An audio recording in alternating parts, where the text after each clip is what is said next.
I'm like a little liar. A liar. Hi. Welcome back to my channel. It's been forever. It's been a long time since I made a video. I have had a lot of personal things going on. Do you guys like my hair? Okay, let me show you my dress. Can I hear a little commotion for the dress? A little bit? Cute, right? Wait, it's no secret. I hate Kim Kardashian. Like, she's so annoying. What has been the weirdest rumor you've heard about yourself so far? That I have a fake butt. And I hate that other guy. So in this video, I will be referring to him as 45. Okay, what brought me back here was, you know, I've been thinking a lot about the current events. As you all know, November 5th, Kamala Harris lost the presidential election and Donald Trump won. A lot of people have started picking sides, and it's been really obvious, especially with celebrities. One of those celebrities specifically is Kim Kardashian. She's BFFs with Ivanka, and she has not hidden that. It's debated who she voted for in the election. We're honestly not sure. It's been a lot of speculation. There's a strong case to be made that she did vote for Donald Trump. There's a lot of side-eyeing there that I think we all can do, considering the way that she came up, considering the foundations of her career, considering who her ex-husband is, the race of her kids. One day I was just pondering this, and I decided to just turn on my camera and I made a TikTok basically saying the two, Kim Kardashian and Donald Trump, are so similar, because I was just thinking to myself, how did this man win? But it's like, honestly, is it surprising that he did when you consider the road was already paved by Kimberly? Why do I say this? Well, even though there are two people that you almost never hear about in conversation, that doesn't mean that they are not linked. Their rise to power has been almost identical, and I've sat down and I've identified 6 different ways in which Kim Kardashian and Donald Trump are the same person. The first similarity is when you look into their history, you see they both have rich, well-off, but yet morally gray fathers in their lives. Only reason why we even know who she is because of her father, Robert Kardashian. He was OJ's lawyer in the case many years ago. Now, first of all, him defending OJ to begin with is very suspicious. But in addition, Kim Kardashian has said herself that Damon Thomas, after her marriage to him, she reveals that Robert Kardashian did not speak to her for 3 months. Now, we don't know specifically why he didn't speak to her for 3 months, but it's, you know, implied that it was because Damon was black and Robert did not want her marrying a black man. So it's kind of like, okay, not you being like racist, like your BFF was black, you know, friends with OJ, but you don't like Negroes? Okay, and as far as 45's father, Fred, has some really shady business dealings. He was a realtor. He bought a lot of apartment buildings and a lot of residential buildings, and while he was like constructing these buildings or rehabbing these buildings, he would ask for like loans or like money from the government, and he would get an estimate that was like, he would inflate the estimate of what the project would be worth in order to get like extra money. You know how we do, like when you go to college and instead of you getting like, if your class is $300, you don't ask FAFSA for 300, you ask FAFSA for like 1,000, and then you pocket the other 700. That's basically what Fred was doing. But it just goes to show you that the apple does not fall far from the tree. So it's very interesting though that like the dishonesty that 45's father displayed is the same dishonesty that he displays, and the anti-blackness that Kim's father displayed, she obviously harbors the same sentiments as well. Their next similarity is they're both opportunistic. What does it mean to be an opportunist? Because I was like, hold on, what does this word even mean?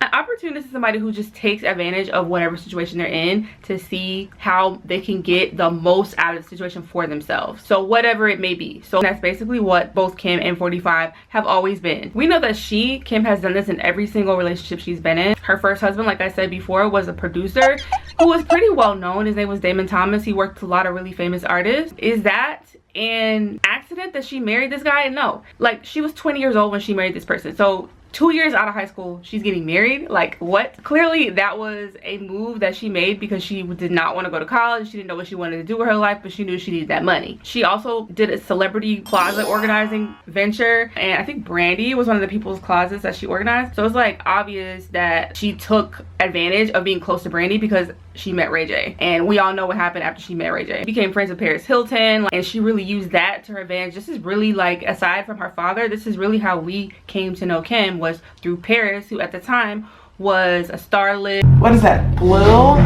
She's not. You're not. Yay! Don't you ever worry me like that again. Looks like life will remain the same for Tinkerbell. She was like a socialite, and we all know she married Kanye West, and she took full advantage of that relationship, sucked that whole thing dry, and then when it didn't really offer her anything anymore, it was over. She did not have a college degree. She did not have very many marketable skills. She knew, if I'm gonna make it in this world, I have to attach myself to other people who have already made it. 45 was also an opportunist from the very beginning. He did go to college. After that, he just went straight to his dad's business. He decided to veer off into like more of a luxury type of real estate. He used his dad's money, he got loans from his dad, and he used his dad's connection in order to bypass some of the red tape in order to start these businesses. I don't really even need to give you that many examples of how 45 is an opportunist. That's literally his entire identity. Like, he associates himself with people, he builds relationships in order to further his own personal brand and in order to get personal gain. I mean, we see how in both elections he just basically sucked up to whoever he felt like would help him win. So in the first election it was Christians. He had a little stint where he was trying to get the favor of the black community, and to be honest, it's worked. Okay, the next similarity is that both 45 and Kim have been what you consider tabloid fodder. I think that we all know this about Kim, but I don't think that people nowadays, people don't know how much he was in the headlines back in the day. He's always kind of been a hot topic. This year alone, he was one of the most Googled persons in the world.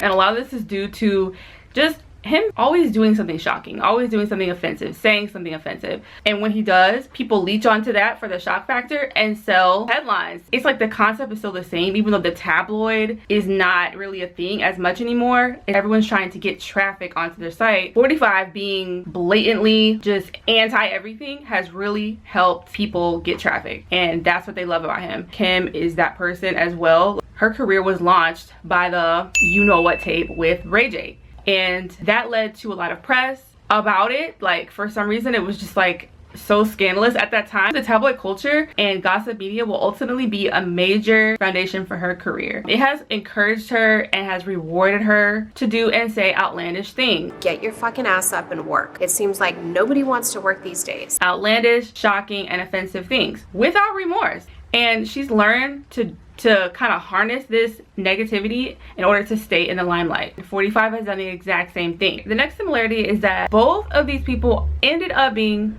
pop culture icons. Both Kim and 45 have ultimately become larger than life. They are not just people, they are like symbols. But before they became these symbols, they were just pop culture icons. Kim was known for her figure, I have a fake butt, and her high profile relationships. As I've alluded to before, her proximity to black culture, specifically black men, allowed Kim to enter into spaces that she would not have allowed to be entered into otherwise. She got to get cool points because we all know that the black community are the harbors of what's cool in America. Remember when she had that little weird friendship with Blac Chyna? What was that? That was Kim leeching onto Blac Chyna's fame. Very similar, parallel to what she did to Paris Hilton. She was trying to get in on the wave that Blac Chyna was riding because of the rap community and how the rap community had kind of propped her up at that time. That friendship was a hot mess. Kylie ended up hooking up with Blac Chyna's ex-boyfriend or ex-fiance. I don't know what they was. Blac Chyna ended up getting with Rob. They had a baby together. They were engaged. It was like a whole thing. But at the end of the day, Kim profited off of all of these events. They got to use all of these little crazy situations as part of their reality show. And this allowed for Kim's name to remain in the headlines. You know, for someone who doesn't have a real job, this is like perfect. Like, this is literally what you live for. But there were so many different things. Like, you could point to Courtney and Scott's relationship. You could point to Chloe and Lamar and all of that. Like, all of that only functioned to make Kim, to just build up her brand. A lady who's associated with mess, but at the same time rises above it. Like, it really just only helped her perception in the media in the long run. 45 is the same. Like, he has been in the pop culture limelight for decades. Like, I specifically remember there was a Fresh Prince episode. Donald Trump.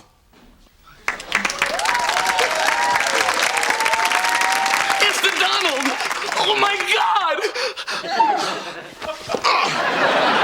I'm thinking to myself, what business did he have being on the Fresh Prince? But it goes to show you, like, he had clout even back then. Range is over, now I'm knocking like Jehovah.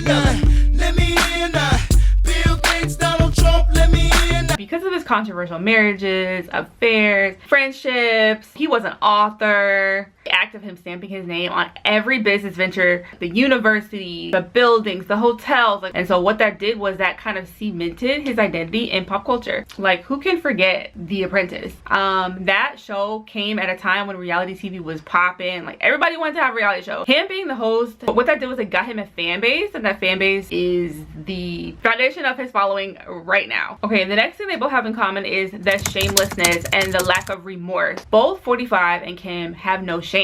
They have no shame, and this is why they can continue to do what they do. It's impossible to make them really truly feel bad for their actions, and this is why they stay relevant, because they don't let the bad press get to them ever. Kim, early on, the XXX tape, that was the beginning of it all. Like, the negativity, she got a lot of negativity in the beginning, and it did not faze her, because you cannot shame this woman. Because some of the stuff that people have tried to shame her for was unwarranted, but there are some things that she should have been ashamed of, and she just wasn't. Because of that, it's led to her doing and saying things that have been heinous. And 45 is the exact same way. This is literally why we have him, the position of authority that he's in, because even though people have tried to say what you're doing is bad, what you're doing is not okay, we don't condone this, you know, Hillary tried to call him a deplorable, nothing stuck. The capacity to feel shame and remorse. Both of them have sociopathic tendencies. Kim is partnering with Tesla, that man from South Africa.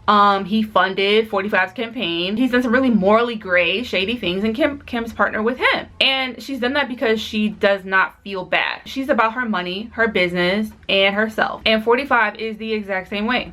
Now, my final point is both of these people can easily be, you can make the case that both these people are white supremacists. I mean, there's really no nice way to say it. They lean very much on their race, on what the concept of whiteness encompasses in order to get what they want and to have what they have. They know that this is a protection. They know that this can get you into doors that you would never get in otherwise, and they both lean on that, and it has been the undergirding of and the foundation of their careers, of their brands. What really bothers me is that, like, years ago I made a video about the way that Kim and women like her pick and choose what they want to take from black culture. Cosmetic blackface, it's kind of disgusting because it allows non-black women to cherry pick what they view as beautiful today. And I say today because it's all a trend. It is a fact. The dangers of that is what happens when certain body types are not in trend anymore. Literally, that's like where we are right now. Like, we're in a place where people are doing an about phase, a 180. They are deciding that they don't want to be associated with certain things anymore. And I feel like if we had kind of seen this pattern and called it out earlier in Kim and women like Kim, then we wouldn't be where we are today. Cosplaying and taking different pieces of a minority culture is a white supremacist act. Unfortunately, people leaned into it, made excuses for it, people celebrated it. Now she has power and authority and position. She can help push that and make that untrendy. She has a power and authority through her fame to make who we are as a culture bad. She's associating herself with people who are anti-diversity, anti-black. Pattern recognition is really important. You have to see the signs. We did not watch for the signs with Kim. We did not see where that path was headed with her, and so we got what we got with this man. Her fame and her rise to fame and the way that she did it, it was always like going to lead to something heinous. We just didn't realize how heinous, and we didn't realize that someone else could mimic that but be worse and have more power. And this is why we are where we are today. Like, I think that, you know, listen to black women. I know I've talked about Kim before on my channel, and many other black women have too on their platforms, and no one listened. Anyways, that's it for this video. I'm running out of time, running out of battery. Thank you for watching my video. If you like what you see, leave me a like, subscribe to my channel. Bye.